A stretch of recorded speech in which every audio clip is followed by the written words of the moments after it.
kalau saya berkaca dengan kasus cerita yang sangat cerdas ini, kasus korupsinya gitu ya, yang jauh lebih canggih dibandingkan Partai Demokrat, maka terus terang saya jadi berpikir dan menyimpulkan bahwa pernyataan Anies Baswedan yang menyebutkan bahwa Partai Nasdem semakin bersemangat setelah Joni Plate itu ditahan, semakin bersemangat untuk menang gitu ya. Nampaknya Partai Nasdem berpikir seperti Demokrat, jangan-jangan gitu kan.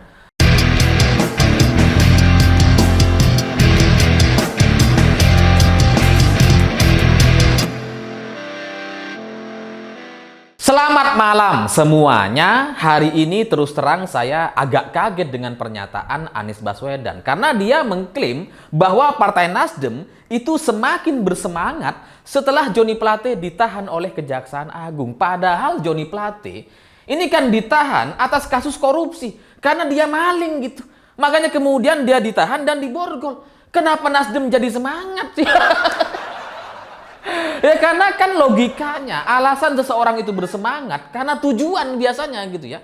Kalau ada teman kita sukses beli mobil gitu ya, lalu kemudian itu membuat kita semangat untuk juga bekerja keras, itu kan tujuannya supaya kita juga bisa beli mobil ya. Kan logikanya kayak gitu gitu.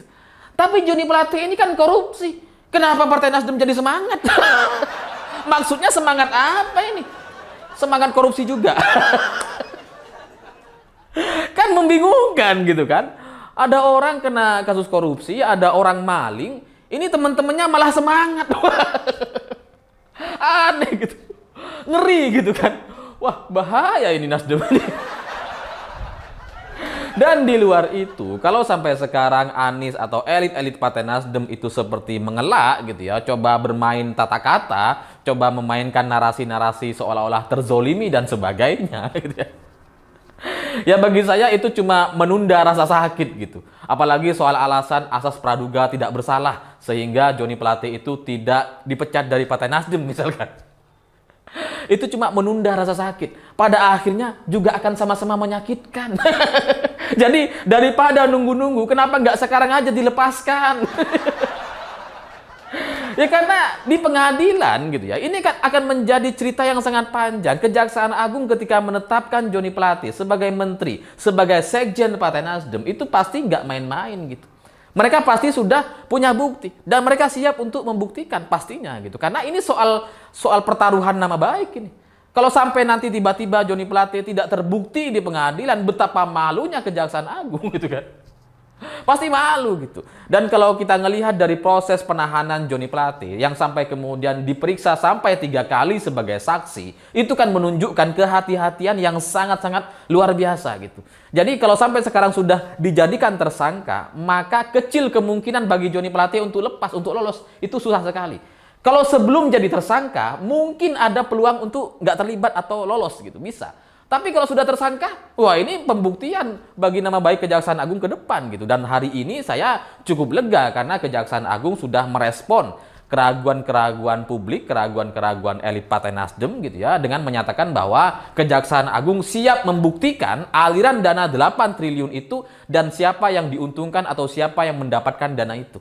Jadi Kejaksaan Agung sudah punya bukti-buktinya gitu. Jadi kalau hari ini elit Partai Nasdem atau Anies masih membela, semakin dibela, itu nanti akan semakin memalukan gitu. Karena di pengadilan cerita-cerita ini akan sangat panjang gitu. Karena bukti-bukti kalau sudah dibuka, apalagi Kejaksaan Agung atau Mahfud MD juga mengklaim bahwa ada bukti rekaman percakapan, ini kalau dibuka di pengadilan itu pasti akan sangat memalukan gitu. Karena ya rekamannya ada, chat WA-nya ada. Jangan-jangan nanti ada istilah-istilah yang menarik seperti apel Washington misalkan.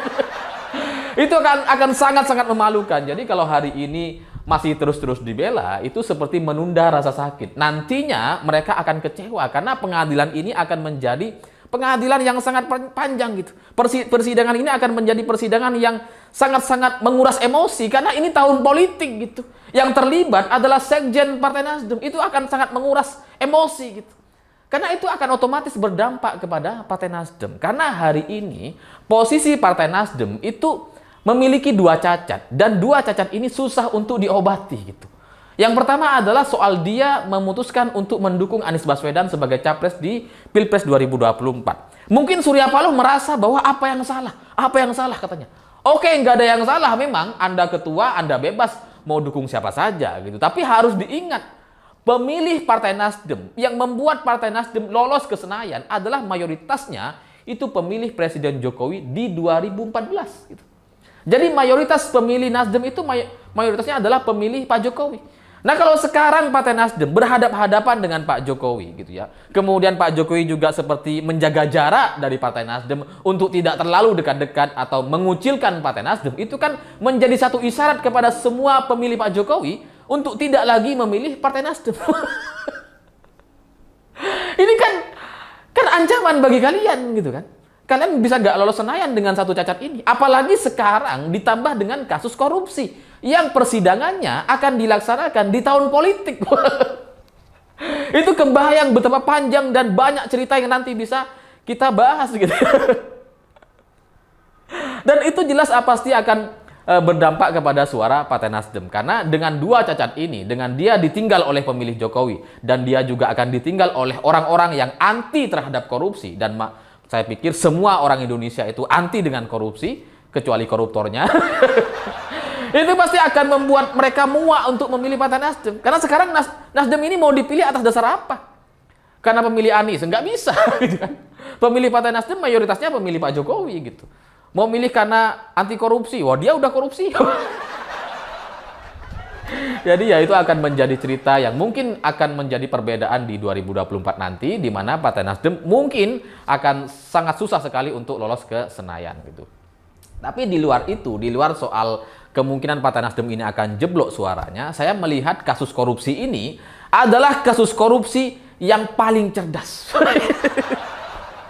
Ya, karena coba bayangkan gitu ya, saya juga selama beberapa hari ini coba merenung. Ini adalah kasus korupsi yang luar biasa hebat gitu. Karena pembangunan tower di wilayah-wilayah terpencil di Indonesia dan pulau terluar di Indonesia itu kan memang adalah proyek yang harus dilakukan dan bagus untuk diselesaikan gitu ya, bagus gitu. Tapi kalau ini kemudian dikorupsi gitu ya, dan sampai sekarang itu kita nggak viral dan nggak tahu towernya itu seperti apa, mangkraknya seperti apa. Kita kan hanya berdasarkan laporan-laporan data gitu ya. Kita berdasarkan apa yang ada di media dan dilaporkan oleh kementerian gitu ya. Tapi kan fisiknya kita nggak bisa menjangkau. Kita nggak bisa melihat gitu. Mayoritas masyarakat Indonesia itu nggak bisa ngelihat towernya itu ada di mana. Karena dibangun di wilayah-wilayah terluar Indonesia. Ini susah untuk viral gitu. Kalau nggak diproses sama Kejaksaan Agung, ini mungkin nggak akan terbuka ini kasus ini gitu. Tapi dengan pembangunan di luar itu, di wilayah-wilayah terpencil itu, anggarannya mencapai 28 triliun. Ya memang sekarang yang viral kan 10 triliun. Itu tahap pertama tuh. Tapi anggarannya, rencananya dari 2020 sampai 2024 ini 28 triliun. Jadi kebayang kalau 10 triliun aja dikorupsi 8. Ini kalau 28 yang dikorupsi jangan-jangan ya 20 triliun. Jadi kebayang ya, untuk satu kasus korupsi yang susah untuk diviralkan, tapi anggarannya mencapai 28 triliun. Sehingga kalau sekarang kemudian mangkrak, orang banyak yang nggak tahu gitu. Bahkan hari ini kalau saya baca di kolom-kolom komentar sebelumnya di YouTube, di Facebook, Instagram gitu ya, saya masih mendapati banyak orang bertanya, ini kasus apa ini? Kasus korupsi apa kok tiba-tiba katanya? Bahkan setelah 5 orang ditetapkan sebagai tersangka atas kasus korupsi BTS Tower ini, orang masih ada yang nggak tahu ini kasus korupsi apa. Ya karena saking terluarnya gitu. Karena proyek-proyek ini ketika itu mangkrak, itu nggak bisa diviralkan gitu. Kalau kita hari ini mendapati foto-foto BTS Tower, itu foto dari kementerian dan dari media yang diundang untuk pembangunan. Bukan dari videonya masyarakat atau HP-HP-nya rakyat gitu. Jadi ini kasus yang sangat-sangat menarik gitu ya, sangat susah untuk diviralkan, tapi anggarannya begitu besar gitu. Dan ketika terjadi mangkrak, masyarakat di pedesaan, masyarakat di wilayah terluar dan terpencil di Indonesia itu punya pemakluman yang sangat tinggi gitu. Karena kalau saya menggunakan sudut pandang saya sebagai orang desa, kalau ada proyek yang tidak selesai dalam 1 tahun, 2 tahun, 3 tahun, kita lebih bisa memaklumi. Kenapa? Karena bagi orang desa, kalau kita bangun rumah juga kayak gitu. Kalau kita bangun rumah setahun, 2 tahun, 3 tahun, 4 tahun nggak selesai, kita biasa aja. Bahkan ada rumah yang nggak selesai kemudian kita tempati, itu juga dialami oleh banyak orang termasuk saya sendiri. Rumah nggak selesai nih, belum ada pintunya, belum ada jendelanya, kita tempati itu. Biasa bagi orang desa gitu. Nah, dengan proyek ini, proyek tower ini, yang di wilayah terluar Indonesia ini, masyarakat punya pemakluman yang luar biasa karena terbiasa dengan proses yang lambat gitu. Berbeda kalau misalkan proyek ini dibangun di perkotaan, wah itu akan cepat viral, akan mudah diprotes gitu ya. Jadi nampaknya gitu ya, dengan kasus korupsi yang 8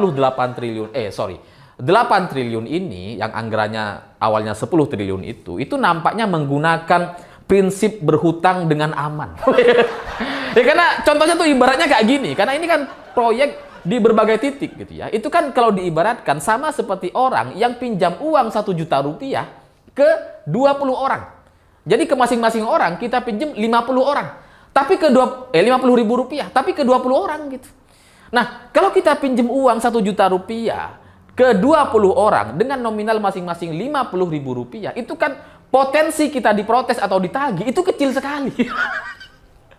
Karena 20 orang gitu ya, yang kita pinjemin cuma 50 ribu pula gitu ya. Orang mau nagih juga sungkan. Tapi kalau kita pinjem 1 juta rupiah ke 1 orang, wah, itu pasti ditagih tuh. Itu pasti akan diingat. Dan itu akan menjadi pusat perhatian dan menjadi masalah gitu. Nah, Nasdem ini gitu ya, Sekjen Partai Nasdem ini ketika melakukan pembangunan tower-tower dan kemudian dikorupsi, itu kan kayaknya menerapkan strategi ini. 4.000 titik gitu ya, di wilayah terluar dan terpencil di Indonesia yang nggak ada akses internet gitu ya, yang susah untuk viral gitu ya. Jadi ketika mangkrak nggak ketahuan. Berbeda misalkan dengan Hambalang gitu. Kalau Hambalang kan jelas tuh, bangunannya mangkrak, kemudian jadi rumah hantu, kita bisa ngelihat besar sekali gitu. Jadi orang awam pun bisa memprediksi ini habis berapa miliar ini anggarannya gitu kan. Jadi kita sudah melihat bahwa ini korupsi yang sangat besar gitu. Tapi kalau BTS Tower ini, itu kan kecil-kecil tuh. Tapi 4.000 titik. Banyak juga gitu ya. Ya karena coba bayangkan, untuk kasus korupsi tahun 2020-2021, baru terungkap 2023, itu pun masih banyak orang yang nggak tahu gitu. Masih banyak yang mempertanyakan, ini kasus korupsi apa? Itu kan betapa cerdasnya korupsi ini, rencana korupsi ini.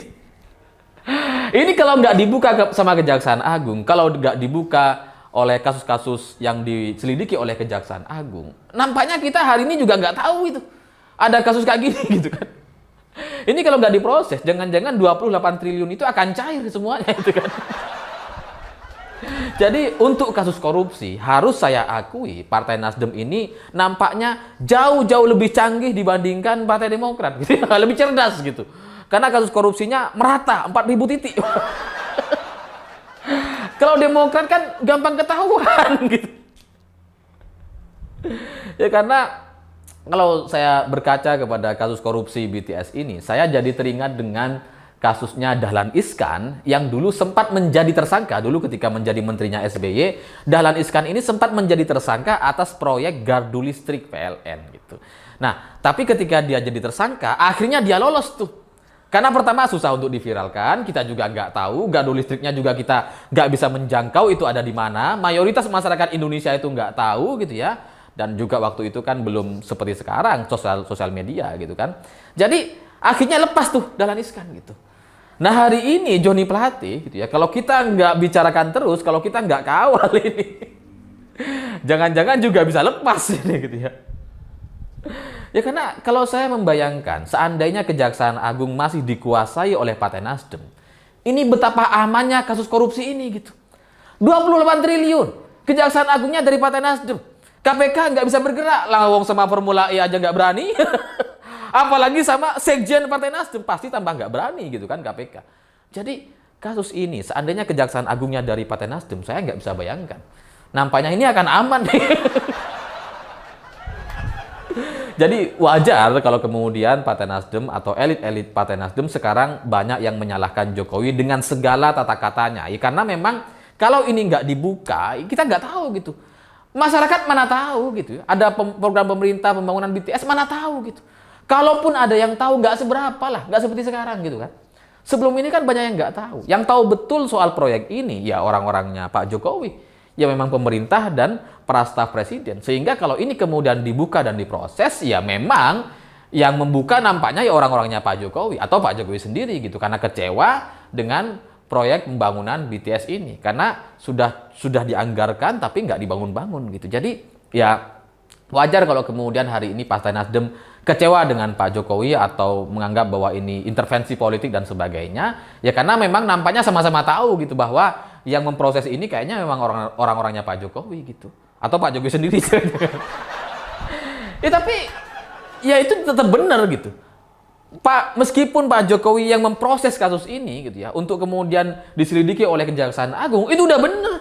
Korupsi kok masa nggak diproses, masa mau dilindungi? Justru kalau Pak Jokowi diem, ya malah dia yang salah, malah dia yang membuat warisan yang buruk kepada dirinya sendiri gitu kan. Jadi ya di jelang akhir masa jabatannya Pak Jokowi sudah benar kalau memang membuka kasus ini ke publik dan kemudian diproses oleh Kejaksaan Agung gitu. Jadi dari sini gitu ya, kalau saya berkaca dengan kasus cerita yang sangat cerdas ini, kasus korupsinya gitu ya, yang jauh lebih canggih dibandingkan Partai Demokrat, maka terus terang saya jadi berpikir dan menyimpulkan bahwa pernyataan Anies Baswedan yang menyebutkan bahwa Partai Nasdem semakin bersemangat setelah Joni Plate itu ditahan, semakin bersemangat untuk menang gitu ya. Nampaknya Partai Nasdem berpikir seperti Demokrat, jangan-jangan gitu kan. Karena Partai Demokrat dulu kan berkuasa gitu ya. Presidennya dari Partai Demokrat, kemudian dia punya kuasa. Lalu menteri-menterinya dari Partai Demokrat gitu ya. Terus kemudian mereka berpesta pora untuk melakukan korupsi. Jadi Nasdem hari ini kalau bersemangat untuk menang di pemilu atau Pilpres 2024 dengan presidennya Anies Baswedan gitu ya. Ini kan kayaknya coba meniru Partai Demokrat, jangan-jangan. Karena secara angka korupsi jauh lebih besar Nasdem dibandingkan Demokrat dulu. 8 triliun ini. Besar banget gitu ya.